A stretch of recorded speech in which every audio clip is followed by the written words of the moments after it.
Howdy, this is Karen from KarenDawn Designs and Roundtable Yarns, and today I'm going to talk to you about short rows, in particular how to work German short rows. The first time that I did short rows, I used the wrap and turn method, and that's how I've always done short rows. And that is a perfectly fine method, but you do have to go back usually and pick up the wrap, so that way it doesn't show on the face of the fabric. And so this German short row method does not use wraps. It does something completely different. And so you don't have to actually pick up the wraps when you go back across the row. And it's still a very nice and neat way of doing short rows. And it's also, once you pick up on it, super easy. So I am turning to the German short row method now when I do short rows and finding it to work a lot more smoothly for me. So that's what I am going to teach you today.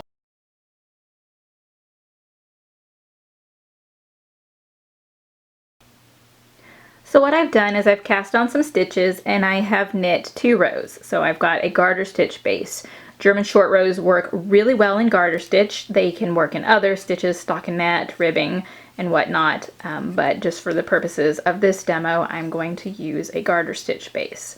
So the first thing you need to do is look at your pattern to see how many stitches you need to knit before the turn. For purposes of this swatch, we are going to knit until we have 3 stitches remaining in this row.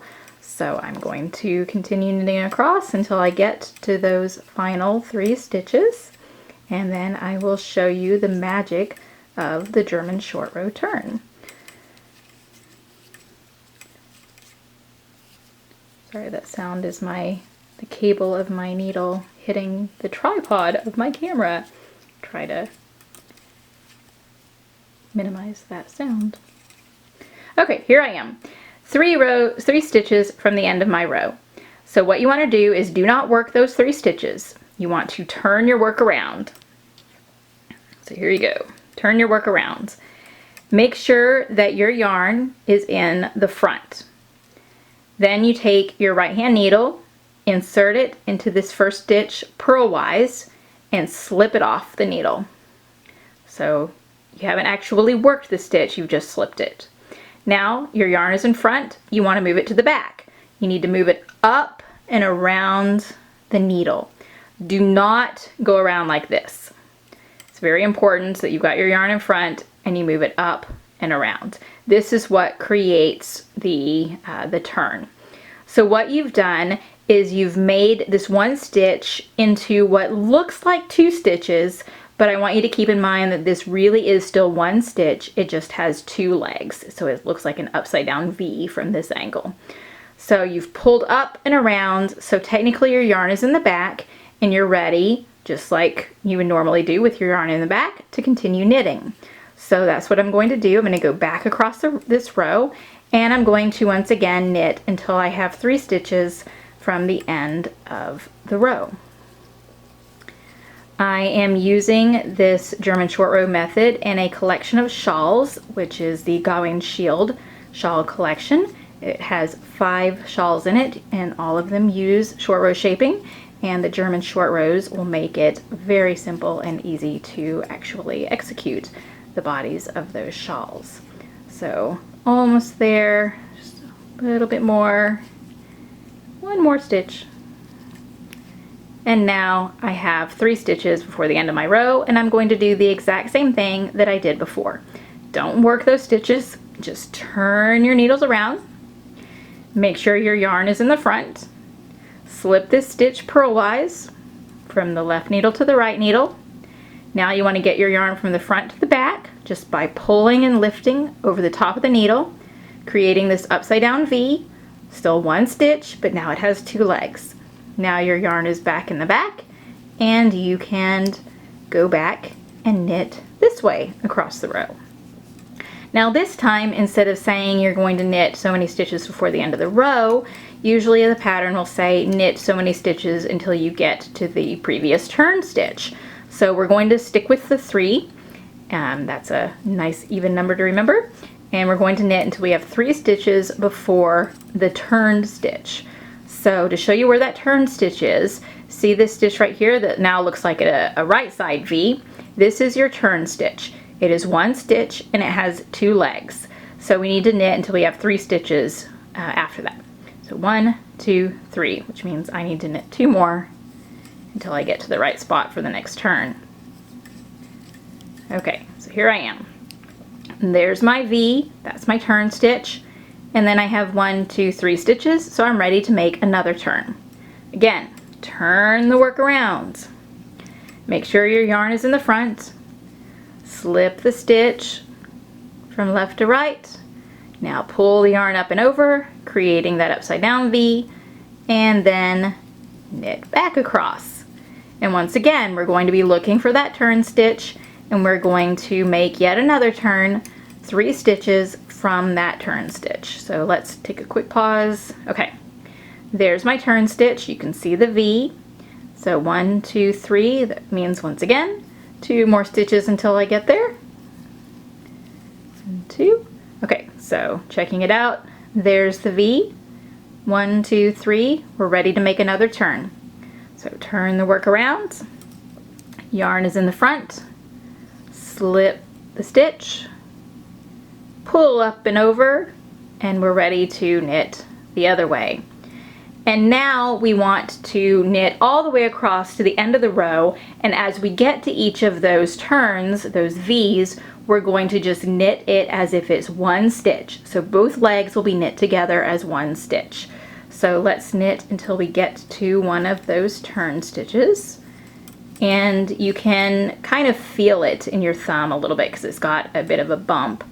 So you should be able to kind of know when it's coming up. But if you need to, you can always kind of stop, take a look, try to find that V stitch. We've got 1 more stitch until it comes. And here we are at the V. So remember, it looks like there are 2 stitches, but it's really not. This is really 1 stitch with 2 legs. So you want to make sure that when you knit this stitch, you've gotten both of the legs. So you can see kind of the underside of these legs. So I've got both of them here. And I'm going to knit that. And now I'm back down to just 1 stitch with 1 leg. And I continue knitting until I get to that next V. So here we are, here's the V, again 1 stitch, so make sure you've picked up both legs and knit that. And now you can finally work these last 3 stitches that never got worked the first time around. And we're at the end of that row. However, there are still some turn stitches on this side that we haven't worked. So we need to, as normal, when you get to the end of the row, turn it around and work back the other way until you get to those other turn stitches, and you will work them the same way that you did the 2 on this side. I'm going out of focus. There we go. So here we are. Keep knitting across. And going a little fast, but you notice the stitches that we've already worked, those turn stitches, they just look like normal stitches now. So I'm starting to feel something under my thumb. Let's take a look. There it is. There's our V stitch. So once again, make sure you've got both legs of that stitch and knit. And then keep going until you get to the next one. And we should be there. There we are. There's that V stitch. Get both legs and knit. And then we just have 3 plain stitches right here at the end of the row. Okay, so if I slide this down on my needle, you can see, even though this was a very short swatch, hopefully you can tell that there is a bit of a curve to this, that we've got rows down here that we worked fewer times than the rows up here. So you can see these rows are little short rows. So that is the basic idea behind how to create German short rows. Now that you have the basic idea behind short rows, I want to show you a little trick. I was doing a lot of these short rows and I was reading while I was doing them. Since it's just garter stitch, it was pretty easy, but I kept having to stop and try to find where that turn stitch was so I would know when it was time for the next turn. And then I realized that I could use stitch markers to help me. So this takes a tiny bit of advanced planning, but once you figure that out, use the stitch markers and you will not have to worry about really keeping track of where your row, where your turn is going to come on that next row. So what I'm doing is I've cast on a certain number of stitches. Again, this is just a swatch, so look at your pattern to see how many to cast on. And then it's going to tell me that my first turn is going to come 3 stitches from the end of the row. I am actually 2 rows ahead of that. I am still working just the 2 rows plain, no turn garter stitch. So what I'm doing is I know that 2 rows from now, when I come back across this side, I'm going to stop here and make a turn. So I'm going to go ahead and take a stitch marker and place it on the needle here, and then continue on with my row. So again, this is the foundation row. There is no turn on this particular row. It's just a setup row. And then for this particular swatch, I'm going to knit one more row, one more foundation row. So I'm just going to knit back across. If I can get my needles in here. And when I come to the stitch marker this time, I'm just going to ignore it for now because that's waiting for me for next time. And again, I know that 2 rows from now, I'm going to be picking, getting to 3 stitches from the end and having a turn. So again, this is just a foundation row, so I'm just knitting straight across, no turn on this particular row. I'm just setting it up for when I have the turns on the upcoming rows. Continuing to knit across. So again, I'm not actually going to make a turn on this row. I'm just setting it up for when I'm going to be making the turn the next time. So the next time the turn will come 3 stitches from the end. So I grab another stitch marker. You just need 2 for this. Another stitch marker and finish out this foundation setup row. So now that I've done the foundation setup rows, this is where my pattern tells me to start doing the turns. So it wants me to turn 3 stitches from the ends. Well, look right here. I've got a stitch marker over here, 3 stitches from the end. I know exactly how far I need to knit without having to stop and look and count my stitches and figure out how far I need to go. So on this side, I just ignore this particular stitch marker. That's what's going to help me the next time around. And I continue on, and I don't have to stop and look to see where I am. All I have to do is keep knitting until I get to this other stitch marker on this other side. So continue knitting.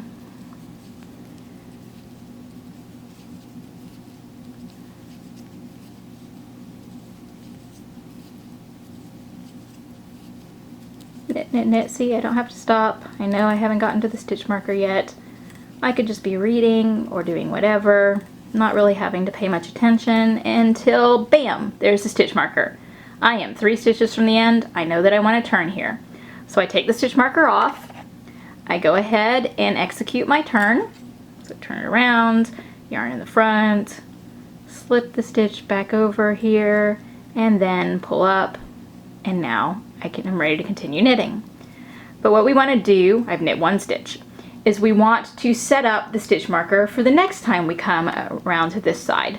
So I look at my pattern and I look, and 2 rows ahead, I'm going to again knit to 3 stitches before the turn and then do another turn. So here is my turn stitch. I've already knit 1 stitch, so I'm going to knit a second one and a third, and this is where I will place the stitch marker this time. And then I continue knitting until I get back to the other side with the stitch marker. So here we go, back over to this other side. Again, I could be reading, I could be chatting with my friends. I don't really have to watch or pay attention to what I'm doing. All I have to do is keep knitting until I get back to that stitch marker, which still has a couple more stitches. Here we go. And there, stitch marker. And again, 3 rows from the end. So remove the stitch marker, execute your turn, pull up and back, and then again, 2 rows from now, it's going to be 3 stitches from this turn. So I'm going to knit 3. 1, 2, 3, place the stitch marker here. And then once again, I can resume my knitting across the row until I get to the next stitch marker and resume my reading or chatting or whatever it is that you want to do and not have to pay attention to exactly where you are in your row.